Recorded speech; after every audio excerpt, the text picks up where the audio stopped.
महाराज स्वतः आम्हाला म्हणाले, हे श्रींचं राज्य, जयतेचं स्वराज्य शंभूराजांच्या हाती सुरक्षित राहील. काय म्हणालात मातोश्री? आबासाहेबांनी आमचं नाव घेतलं होतं. हे रयतेचं स्वराज्य शंभू बाळाच्या हाती सुरक्षित राहील असं म्हणाले होते आबासाहेब. हो.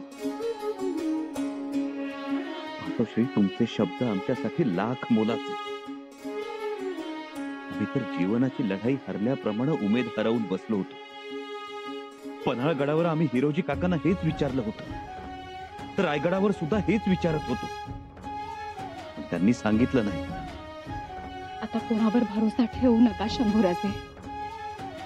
एक लक्षात घ्या, तुमच्याबद्दल महाराजांच्या मनात कधीच शंका नव्हती. महाराज आम्हाला म्हणत होते, आम्ही उभं केलेलं हे सगळं निभावून न्यायला शंभूराजे समर्थ आहेत. स्वराज्याचं रक्षण तेच करतील. मोठा भरोसा होता तुमच्यावर. बघा, आम्ही बी हेच म्हणत होतो. म्या स्वतः तुमची आणि महाराजांची पन्हाळा भेट बघितली की. मातोश्री, मातोश्री, आमचं आयुष्य सत्कारणी लागलं. शंभूराजे, आता कोणताही विचार करू नका.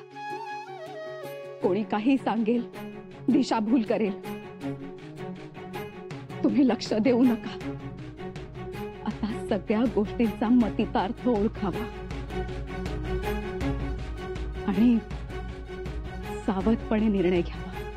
होय मातोश्री, आम्ही सावधपणेच निर्णय घेऊ. आपण चिंता करू नये. शंभूराजे, आम्ही पुन्हा सांगतो, महाराजांचं संकल्पित पुरं करा. स्वराज्यावर कळस चढवाल, औरंगजेबास रोखून ठेवा, दिल्लीवर भगवा फडकवाल.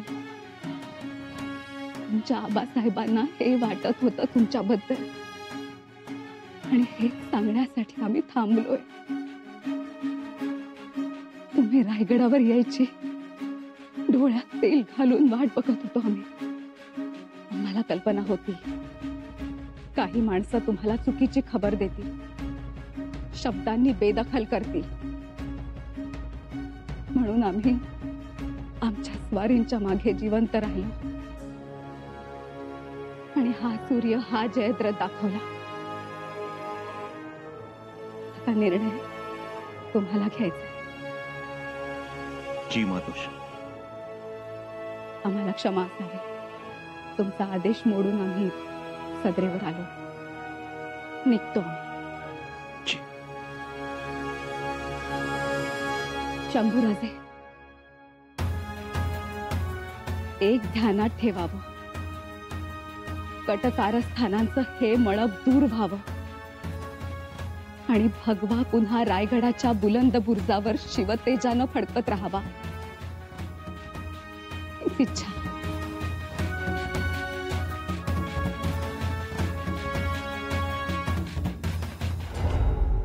घोटाळा पुतळा राणी साहेबांनी केलाय. त्यांनी सांगितलंय सगळं. आता शंभूराजे चिडणार. चिडले. आता संपलं सगळं. जी काही थोडीफार आशा शिल्लक होती तीही संपली आता. रावजी नाना, शांत व्हा. असे हातपाय गाळू नका. मी आहे ना, धीरानं घ्या. आणि एक संधी आहे अजून. तुर्नीस, आता तुमची संधी पुरे. बस झालं आता. आता भरीच घालू नका. झाली एवढी शोभा पुरे. मी हात जोडतो तुमच्या पुढं. अनाजी पंत, मला वाटतं देवा, आपण आता थांबूया. हो, मी पहिल्या दिवसापासून तुम्हाला हे सांगतोय. तुम्हाला आज शहाणपणा सुचला. काय करावं असं वाटतंय तुम्हाला? आपण सगळ्यांनी माफी मागून मोकळं व्हावं असं वाटतंय मला. काय माफी? आणि तीही दादानी? हो, ते माफी मागतील. मीही नाक घासायची तयारी ठेवली. काय करणार? सर्व बाजूनं सिद्ध झालंय की आपण कटकारस्थान केलंय. पंत, हो काय बोलताय हे? बंद करा हा वेडेपणा. हा वेडेपणा नाही, हा शहाणपणा आहे. मी माफी मागणार, कबुलीही देणार. त्यातून शंभूराजेंच्या मनाला पाझर फुटला नाही फुटला तर मी माझ्या मनाची तयारी केली. टकमकतो किंवा तोफेचं तोंड, जे पुढे येईल त्याला सामोरं जायचं. पण ही रोजची मानहानी नको,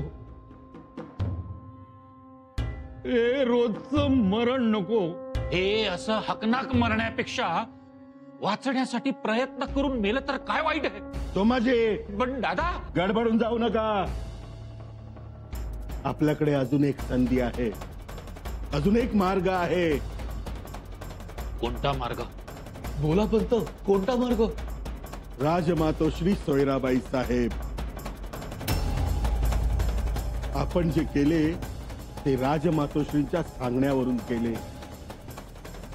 त्यांनी गडाचे दरवाजे बंद केले, त्यांनी राजाराम राजेंना मंचकावर बसवले, त्यांनी आपल्याला शंभूराजांना अटक करायला पाठवले, त्यांनी हंबीररावांची हमी घेतली, त्यांनी रक्ताच्या नात्यातल्या बाळराजेंच्या पाठी उभं राहण्यासाठी हंबीररावांना आदेश दिला. आपण जे केले ते त्यांच्या सांगण्यावरून केले. कळलं? जर आपला गुन्हा उंजळभर असेल तर राजमातोश्रींचा गुन्हा 10 उंजळ आहे. शिक्षा करणारच असतील तर त्या पाठीत करावी सगळ्यांना, एवढंच माझं म्हणणं असेल. उपस्थित सर्व मंत्र्यांनी सदैव हजर व्हावं.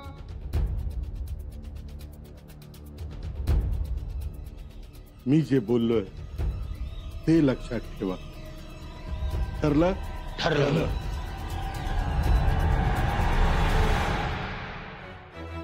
जरा सुनबाई, ज्याच्यासाठी आम्ही आमच्या महाराजांच्या नंतर एवढे दिवस जीव धरून थांबलो होतो, आज ते काम झालं. चल मातोश्री, पुन्हा गरज लागली तर?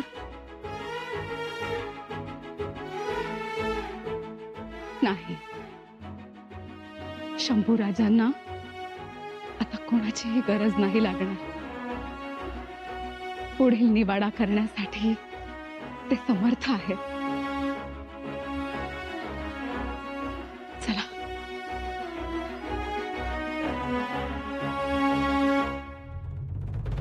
अखेर अनाजी पंतांच्या नावाचा पुकारा झाला तर? जी राजमातोश्री, पुकारा ऐकूनच मी आले खबर द्यायला. त्या अगोदर काय घडलं? हिरोजीराव खोटे पडले. शंभूराजे त्यासनी विचारत होते की महाराज शेवटी काय बोलले. मग हिरोजीराव म्हणाले की महाराजांनी बाळराजांचं नाव घेतलं. पण काय? पण धाकट्या बाईंनी सांगितलं की महाराजांनी शंभूराजांचं नाव घेतलं. हे ऐकून शंभूराजे खूप चिडले. तिथले सरदार आपसात बोलत होते की शंभूराजे कोणालाच सोडणार नाहीत म्हणून. शेवटी धाकट्या बाईसाहेबांनी तेच केलं जे त्यांना हवं होतं. केलंच त्यांनी त्यांच्या मनासारखं. त्यामुळे युवराज खूप चवताळले आहे.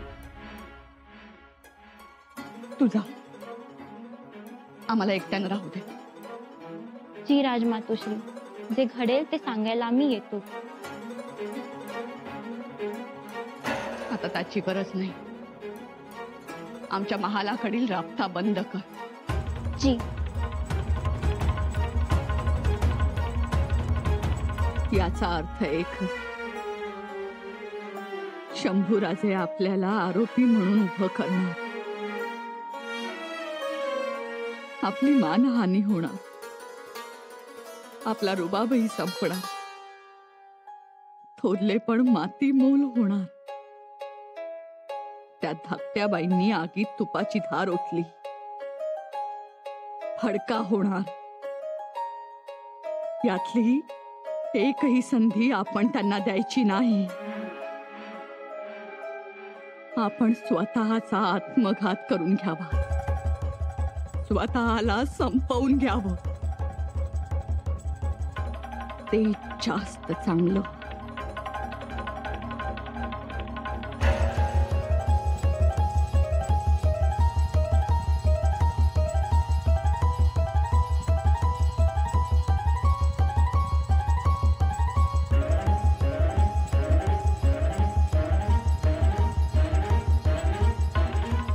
आता शंभूराजे आपल्यावर सूड उगवतील, खात्रीनं. आता आता आता एकच मार्ग.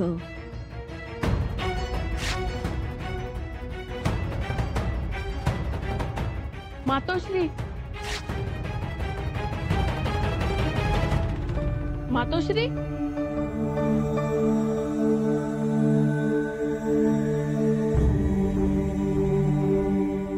काय झालं? तुम्ही राबताही बंद केलात का? आम्ही केव्हाच तुमच्या महाली आलोय, तुम्ही याची दखलही घेतली नाही. मातोश्री, काय झालंय?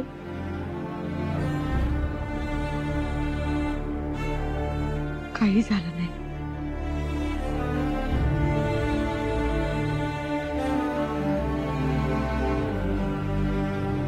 आणि काही होऊही नये बाळराजे.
राणीसाहेब, राणीसाहेब, माफ करा कावेरीबाई, पण आमचा नाईलाज आहे. राणीसाहेब, गैरसमज कराल तर करून घेऊ नका. मी इथे यांची रदबदली करायला नाही आले. माझ्या कुंकवाची भीक मागायला पण नाही आली इथे मी. मग काय सांगावं, आणि सांगावं तर कोणत्या तोंडानं सांगावं. देवा ब्राह्मणांच्या साक्षीनं गाठी पडल्या. आजपर्यंत मन मारून संसार केला यांच्याशी. कधी तक्रार केली नाही कोणाचं. जळत्या जीवाला वारा लागू दिला नाही बोभाट्याचा. निमूटपणे सहन केलं सगळं. पण आज इथे आले वेगळ्याच ओढीनं. वेगळ्या ओढीनं? जाणून घ्यायचं होतं. आजवर कपाळीचे कुंकू लावलं ते इथून पुढे लावायचंय की नाही. माझ्यासारख्याच इतर कारभाऱ्यांच्या बायकाही आल्या आहेत तिथे.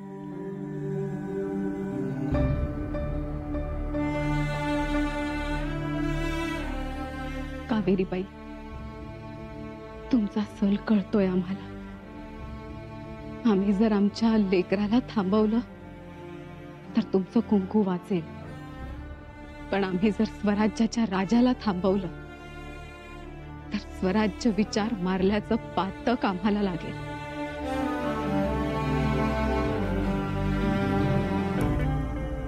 मातोश्री, राजा आणि पुत्र दोघांना थांबवू शकेल आणि स्वराज्य विचार टिकवू शकेल अशी एक व्यक्ती आहे रायगडावर.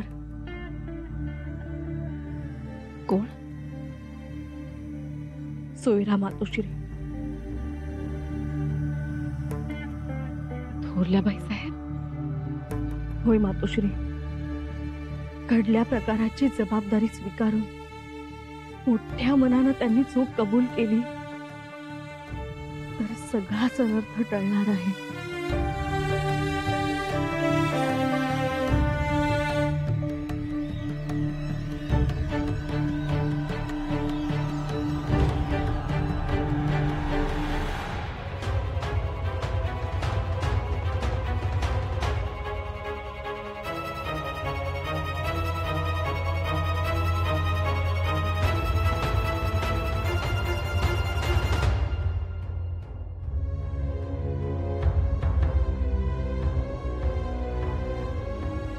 युवराज, निवाडा करायचा म्हणजे पुरावे पाहिजे. अहो ढिगानं पुरावे आहे ते. अहो तुम्ही म्हणता ढिगानं, पण प्रत्यक्षात कारभाऱ्यांच्या विरोधातले पुरावे हवेत.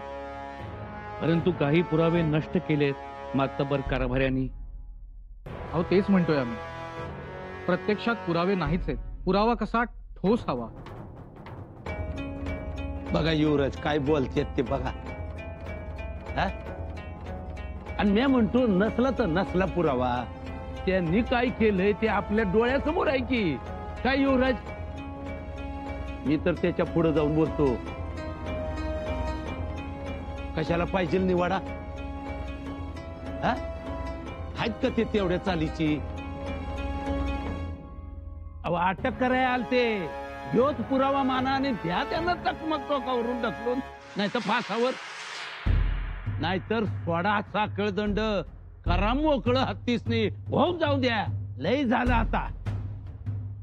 सरनोबत, अहो तुम्ही हत्तीला सोडाल, पण रायगडावरचे हत्ती मंत्र्यांना ओळखतात. हं? ते सुद्धा पाय उचलताना विचार करतील. प्रल्हादपंत, काय म्हणायचं काय तुम्हाला? युवराज, पुरावा नसताना कारवाई केली तर तो अविचार ठरेल आणि अधिकाराचा गैरवापर केल्यासारखं होईल. अहो कसला गैरवापर? काय बोलताय तुम्ही? अटकेचं पत्र कोण नाचवत आलं होतं? परंतु ते पत्र त्यांनी लिहिलं नव्हतं. ह्या पत्रामागे कोणाची बुद्धी आहे हे स्पष्टपणे समोर यायला हवं.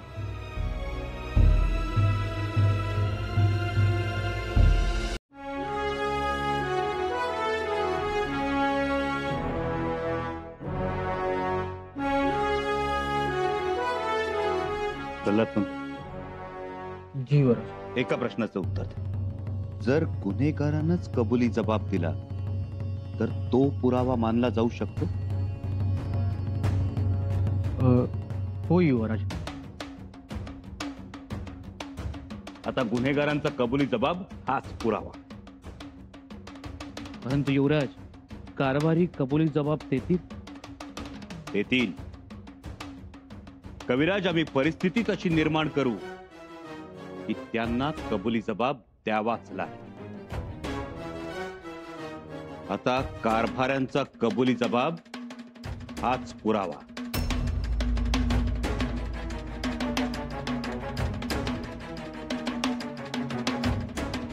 युवराज, तानाजी पंत जुमानतील का नाही जुमानणार? काय आभाळात न पडलेत का काय न जुमानायला? कविराज, आम्ही त्यांच्याकडून वदवून ठेवू. आणि त्या कलत म्यालय पारंगत आहे. परंतु युवराज, ते पायानं तिकडे मारतात न सुटणारे.